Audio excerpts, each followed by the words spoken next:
prepare for a battle, you just gotta, you know, how I do it. I'd go look at a few of his battles, even though I saw some of them, just to, you know, refresh my mind, see what the fuck. Back at it again. You already know what it is. Your boy Nas the God. Hip hop is real, and we are here in a nice scenery. You know what I'm saying? With you know, the man with the keys, who's provided the keys himself. You know what I'm saying? Spanish Harlem. What's going on, my brother? How you been since our last conversation, man? Doctor, I know you seen the foolishness that's been happening. What's up, man? I know you seen that silencer protocol card. Yeah, I saw the card. I saw the card. I know you seen that. I heard you were supposed to be on it, but you declined. That's correct. What's up, man? I mean, you know, P came outside, you know, he addressed a lot of the situations. He was on Angry Fan. He spoke to a lot of the guys and a lot of people who made their grievances and things like that, and was able to come up with a solution, which was, you know, for guys, people thinking guys don't deserve a chance or opportunity, or who's not in the spot or whatever, and for guys who aren't there, you know what I'm saying, to get a chance to take their spot.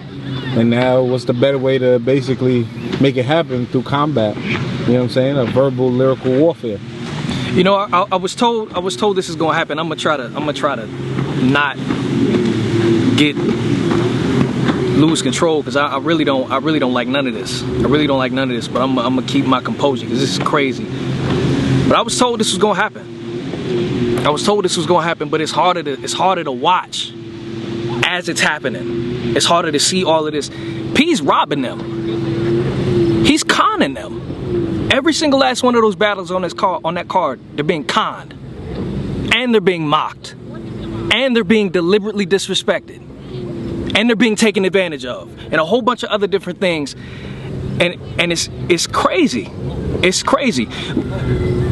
The first interview, I brought out the silencer protocol. I laid everything out. I gave honest feedback. Nothing crazy.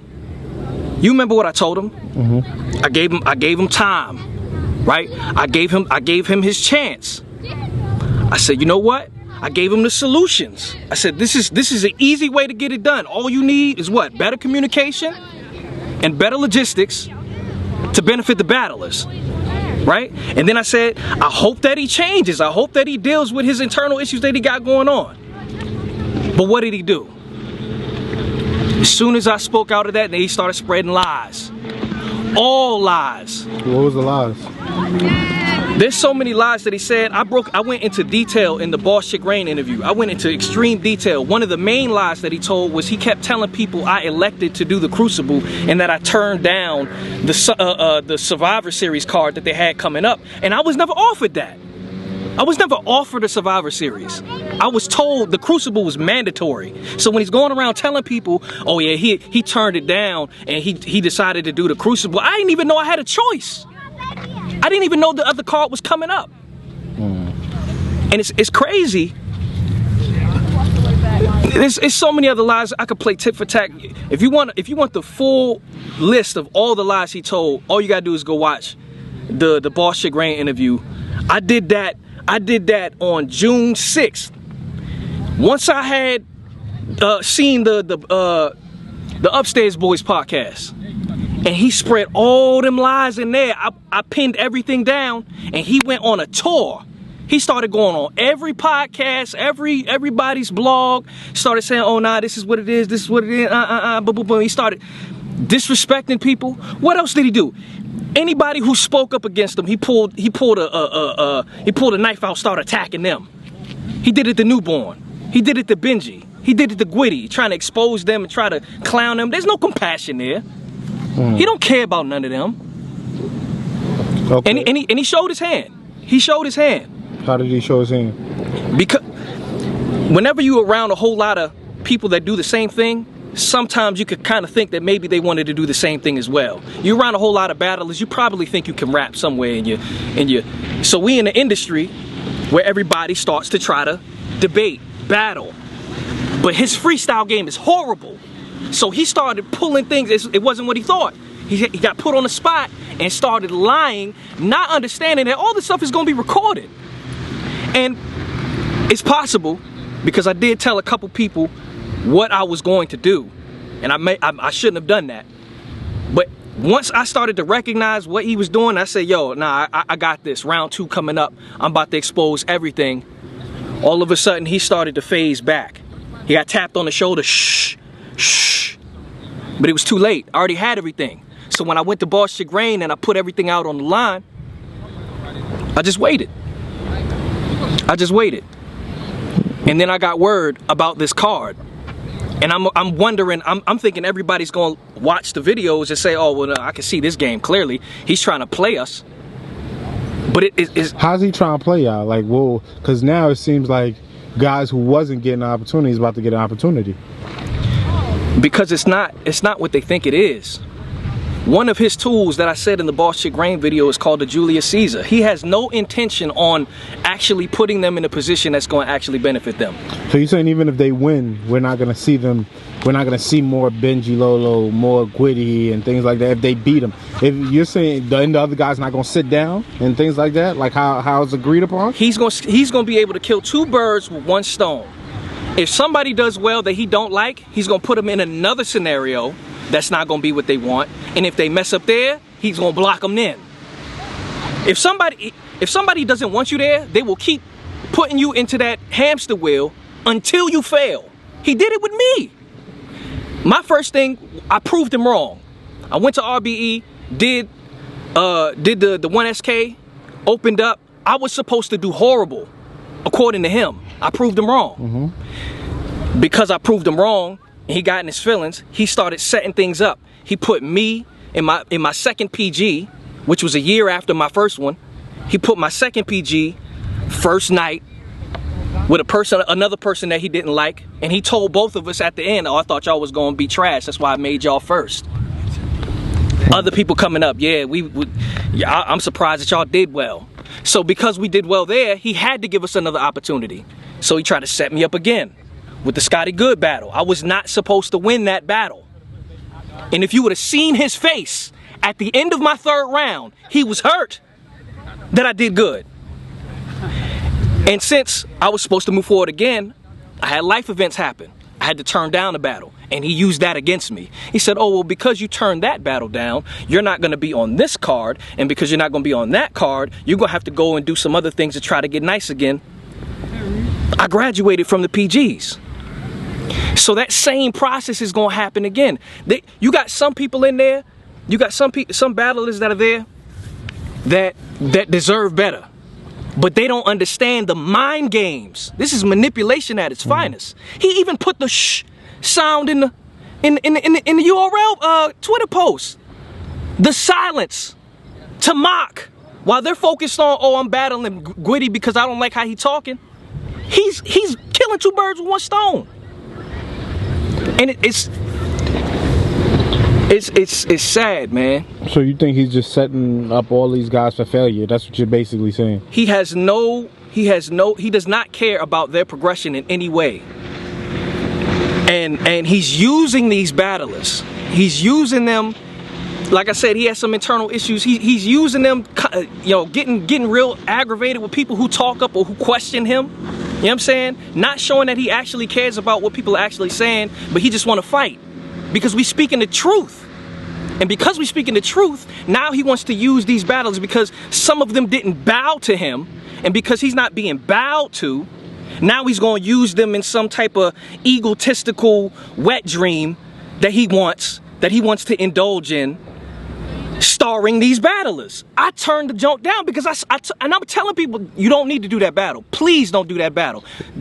Couldn't you use it as an opportunity though to speak out or say something? Or you can, but what's it matter if it's not even going to be released on YouTube? Okay. You see what I mean? It's levels to this thing. It's not even just on the surface. There's so many things that are happening that you really got to just listen to him and how he talks.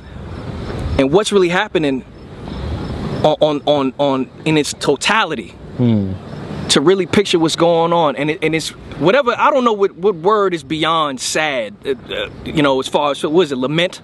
I lament because you could try to help people so much. You could say, hey, you try to give them a little bit of accountability, like, yo, you need to clean this up.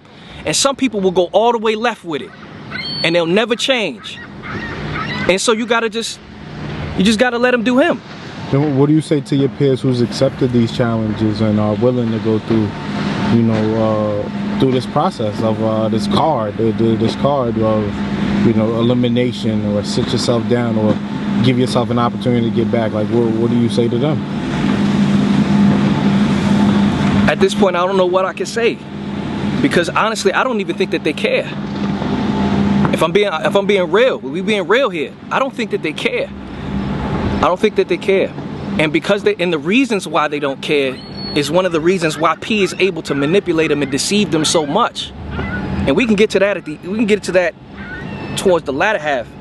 But I really want to focus on the fact that he is not for anybody in this culture except for himself. Nobody. Now, I would say I've seen a lot of people speak out, a lot of battlers speak out and saying P has helped them. P has been there for them. P has aided in their growth and things of that nature, like spoken about it openly. They don't. I'm not going to say that their perception is wrong, because he may have helped them. To them, it's like, you know what, you helped me out. But what people don't understand is when you watch somebody, you'll see if they're doing things for their own personal gain or if they genuinely care about you. You got to watch people. In this culture, we let people in very quick, give them positions of power, and just don't say nothing. If you dare to question the powers that be, you're a leper. You see what I'm saying? And people don't know how his ways are. My whole problem is with his ways and his thoughts and him not addressing it. Because when you don't address those things, you start acting and taking things out on people when it's a deep-seated issue. So that's why with the first interview, I gave him his chance. I gave him the time. I gave him the benefit of the doubt. I said, you know what? Maybe you got to take this into consideration. This is honest feedback. He said I was slandering him. I didn't call that man out his name at all. All I said was, this is honest feedback.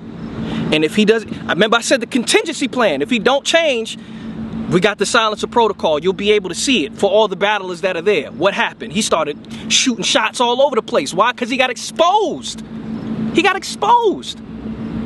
So after he did all that, and after he denied he denied what he's been doing. He's denied not taking accountability. After he connived his way into the position that he's in, ever since all of that, he's been getting arrogant. He's been getting proud. And because accountability is something that is not really imposed in his culture a lot, now he starts to think that he can't be stopped. Now he's putting people in place so that if something go wrong, he can't take the blame. He gonna make them fall for it. He gonna make the scouts fall for it. When it's his responsibility. He's overseeing the whole matter, but he don't want to take no accountability there. And then he takes advantage of the fact that people can't talk to Beasley and Smack and says, well, I don't know what you're gonna do. Gives him an ultimatum. So since he wants to be that way, he made his decision. People like that you can't talk to. You just gotta let them be. A man makes his decisions. He has to be accountable for the decisions that he makes, and he has to stand on his decisions. He has to be a man of his decisions. So everything that comes from this is on his hands. I tried to give the warning. How do you see what he's doing affect? Oh, go ahead. Continue. Now hold on, because Boss Chick Rain brought up a very powerful question. Okay. That I've been wrestling with ever since she asked me, and I'm not wrestling with it no more. She said, "Do you think that Beasley and Smack are aware of how he's moving? Are they stamping his moves? Are they cognizant of what he's doing?" And at first I was like, nah, maybe. But I have to think about it. They haven't been propositioned to show and prove. See, when you got somebody giving you content, and you get happy and your life changes and you experience joy, you never think to say, well, where do you stand on these topics? Jordan got hit with that. He made everybody roar. But what about the things that's happening here? We need you to show and prove. And they have not been given this option to show and prove. But I'm giving it to them now. What's the option? P has shown where he stands. He's married to the idea of talking people into things that are not profitable to them, giving them opportunities that are not profitable to them, and saying and doing things that'll make them come out of their character to appease some weird thing that he got going on within him. If I've received calls from battlers, from low tier, entry level, mid tier, vets, and if I told you what was in them calls about what their experiences with him, men and women, it would shock you. I don't think the culture would be ready for those types of talks, because everybody kind of, you know, it's entertainment. We want entertainment. We don't really want to deal with something that's possibly serious. Now, are these like when you speak on these things, is it the business end of it where it's like the things that maybe shouldn't, or maybe this is the stuff that you guys should amongst yourselves behind the scenes deal with, as far as artists? It's not business. Okay, it's not business. It's not business. It's integrity. Okay. It's integrity. It's matters of character. Okay. It's not business. A man's gonna make a decision about how he handles his business by himself. Gotcha. Some people gonna be able to recognize that, but he's made his choice. I'm good with that. He's made his choice. But now I want to see where Smack and Beasley's at. It's not for me to say what I heard on them calls. Okay. It's not for me to say. Gotcha. And there's been so much talk been going on that they have enough information to be able to make their decisions. So here's the show and prove, Beasley and Smack. You've heard what's been going on. I've heard the murmurs. I've heard the murmurs that you've been saying behind the scenes, even about me. I let it slide. It's fine. But you owe the culture showing and proving where you stand on this matter. You can't be silent no more. He's made his decision. Everything that comes next, he's already made his decision to see that through. But now it's yours. And you can show and prove in an easy way. Will you shut down the high stakes card, the silencer protocol card, shut down them stipulations, and give everybody on that card a better opportunity and a better look in a better situation that gives them the proper respect? Or will you turn a blind eye and a deaf ear to the situation, and everything that is sold at the bottom of your company, you will reap? You don't gotta reap that. Only if you choose to deny the situation and not address it. The choice is yours. That's the choice.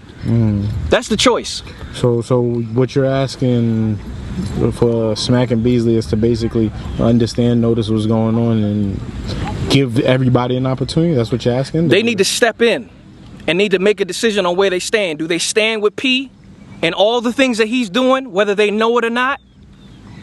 Or do they stand on a different side and say, you know what, we're gonna address this the way that we need to address this, because we really care about these battlers. We're not just looking at them like some workhorses that don't get, you know what I'm saying? You just give them a little bit of hay and then put them back on the field.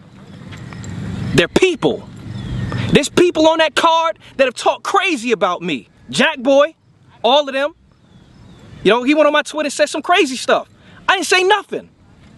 I understand why the battlers on both sides of the battlers, the ones that only want to do this because they want to get the money, and the ones that are looking to trying to achieve something within URL. I understand both sides. But all of them deserve respect. Even the ones I disagree with, who are enemies of mine, I'm still gonna fight for them too. The people that gave me the calls and told me what they told me, they're not gonna say nothing, right? And it's not for them to say anything. I'm the one that's got to bear this cross. I'm the one that's got to carry this to fruition. I'm the one that got to do it, because nobody else wants to speak the truth to power about URL.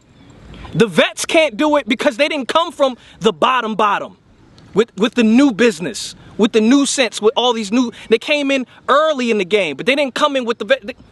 You see what I'm saying? They came in before the system was created? They came in before the system. They didn't come in after. So I can understand why the vets don't say anything, but I'm going to say something. Because if integrity's involved, I'm going to say something. Beasley and Smack got to make their choice on where they stand on this. I'm just here to give the message and the warning about the implications of the choice. It's unspeakable things, character-wise, as men. And this industry is not even that large for these problems to be happening. They got to make a decision. They got to make a decision, because this man over here thinking that he God, and he's not God. Have you had the opportunity to speak to these guys, or speak to anybody that at least, you know, behind the scenes, to have a conversation where you could get through to anybody, or, you know what I'm saying, or voice your opinion to them personally before coming out public and things like that? Yes. And what's that been like? I've been doing this. I've been speaking. I've been trying to speak since, and tell people what's going on since I got in the game. You know what I'm saying? From the first DMV movement to the DMV versus New York, all of that. I'm not here to brag about myself. I'm not here to show my accolades and things like that, and where I stand in the culture, things like that. That's not for my place to do. Those who know me understand that if there was ever a Sharif, right, or there was ever somebody that wants to speak a little bit of game to people, it was me. This situation right here, it's been happening so long that I've lost count. I've lost count of all the different conversations I've had. I lost count of them. And what I've learned is that some people just gotta go through what they gotta go through. And it's sad because the battlers don't understand what it says when they accept this battle. It says that the people that are in these positions of power, you could do whatever you want to my brother. You could do whatever you want to my sister. You could do whatever you want to my homies, so long as you pay me. So long as you don't outwardly say anything that will make me have to say something. So long as you give me a battle card, I won't say nothing at all. Cause I've got a whole lot of those calls too, man. Why you talking? Why don't you just go to RBE? Because my soul's not for sale. If you get disrespected, I get disrespected. If they treat you in a crazy way, they treat me in a crazy way. Now I understand a lot of battlers don't care about other battlers like that, but I do. And they don't listen to what P said. If you go into that Upstairs Boys video, he said that your soul is for sale. He said, man, if I would have just said yes, nobody would be saying nothing. Who wouldn't have said nothing? He don't know me. I hold everybody accountable, even myself. So my soul's not for sale. But why does he think that he could just give somebody a battle and go, shh, and they won't say nothing? Why does he think that somebody could give him some money? You'll be amazed on what the soul goes for in this culture. People selling their soul for joining a gang in their mid-20s. You know? For selling their soul for $250 back end and travel. And don't care. Oh yeah, he may have did this to my lady friend that did this, but as long as my money's right, I won't say nothing. And it makes me sick. It makes me sick because not every battler is like that. There are some people who have made their decision just like P and said, I'm gonna be grimy. That's just what it is. I'm gonna be grimy. But you got other battlers that are being taken advantage of because of conditioning. And I don't want to get too deep into, because I know I want to make this real plain and short and sweet. I don't want to make this an hour-long situation, but it goes beyond battle rap. It goes beyond that. It goes to us as a people. People have been conditioned. We have been conditioned to seek after false images of power, false seats of power, and we have a strong desire to get that power by any means, and a strong love for money. But we don't understand that when we have that strong desire for power at any means and a love for money, we're the most vulnerable. And we look a certain way. And we gotta We got to think better of ourselves. You're worth more. You're worth more than what they selling you. They throwing breadcrumbs off the table and like you a bird or something, and thinking that you're not gonna say nothing. But aren't you worth more than the birds? I'm worth more than a bird. You worth more than a bird, right? And we gotta think about that. And then some of us are dealing with that condition because of survival. We had a generation before us, not to beat a dead horse, right? We had a generation before us that was selfish, that was arrogant, didn't give us what we needed, so we're in a position where we gotta survive. But survival is an elegant piece of shades, right? Because when you put those shades on, it comes with a side effect. It's a double blindness. You get blind to the lies that are being fed to you, and you get blind to who you really are. And the problem becomes the choice. Do you remove the shades or do you keep them on? Now, my first interview was light. I shined light in people's eyes and they got hurt. So they shot.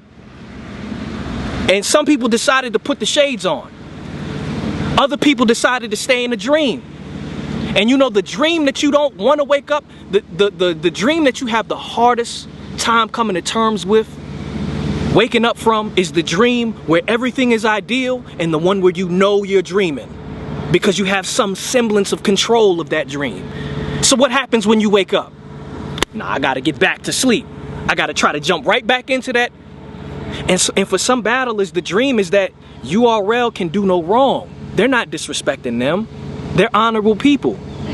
And it would be shell-shocking to believe that somebody in URL is playing them. And I don't want to be the person to break it to them, but we got to speak the truth. We got to speak the truth. There's a lot of people in positions of power in this industry that are morally bankrupt. Can we be honest? Can we be honest? I'm putting you on the spot, Knowledge. Morally bankrupt? I mean, I look at it as to each his own. It's what you accept. You know what I'm saying? I always treat it with it's what you accept. You only get what you allow. You only get what you allow. You know who else said that? P's mom. And he said it in the interview. He said that his mom told him people will only do to you what you allow them to do to you.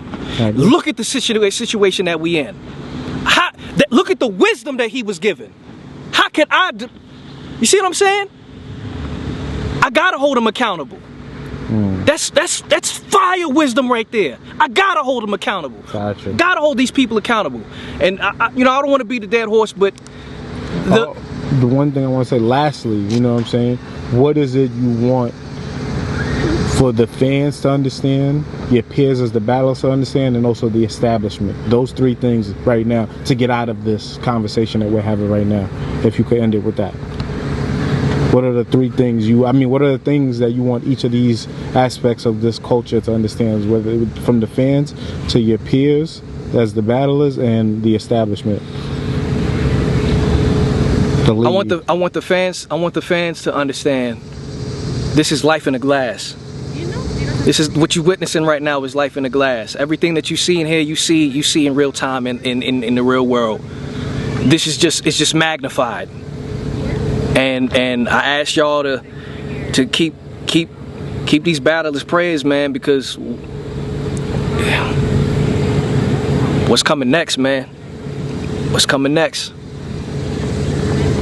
People got to make their decisions. For the battlers, you're worth more than what they're telling you that you're worth. You got to become more. Become more. Y'all are billionaires to me.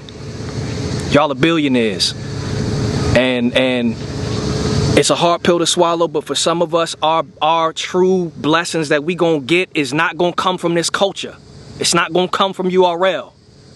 It's gonna come from other areas. And we gotta be okay with that. And to the establishment, be a man of your decision.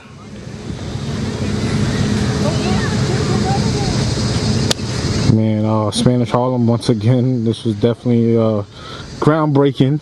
Once again, listen, this is just the start. I feel like you got a lot of things to bring to this culture, you know what I'm saying, outside of just, rapping. And it's already been shown by the first conversation we had. It definitely, rippled a lot of ways within the culture. So, I'm looking forward to see what you do next. Anything you want to leave everybody with right now? Yes, sir. Yes, sir. Time. Well, not for everybody, but just to reiterate about that choice. is smacking Beasley. I don't know when that card is, but the time clock is ticking. And I would hope that you make the right decision. We need to see that you are standing for the culture. We need to see that. We need to see that. We all need to see that. You need to see that. Forget about us. You need to see that. Everybody, silence the haters. This is not everybody in the battlers in trying to come at URL. This is Ricardo Marcellus speaking to Troy Mitchell and Eric Beasley. What are we gonna do? What are you gonna do? What's your decision? Keep this in mind. I literally used to make my rounds like 2 days before the battle, 1 week before, the same day. And hey, listen, I have some of the biggest moments ever, some of the biggest body bags in battle rap ever preparing literally the week of or like the day before. You get what I'm saying? And I have some performances that wasn't too crazy where I prepared early.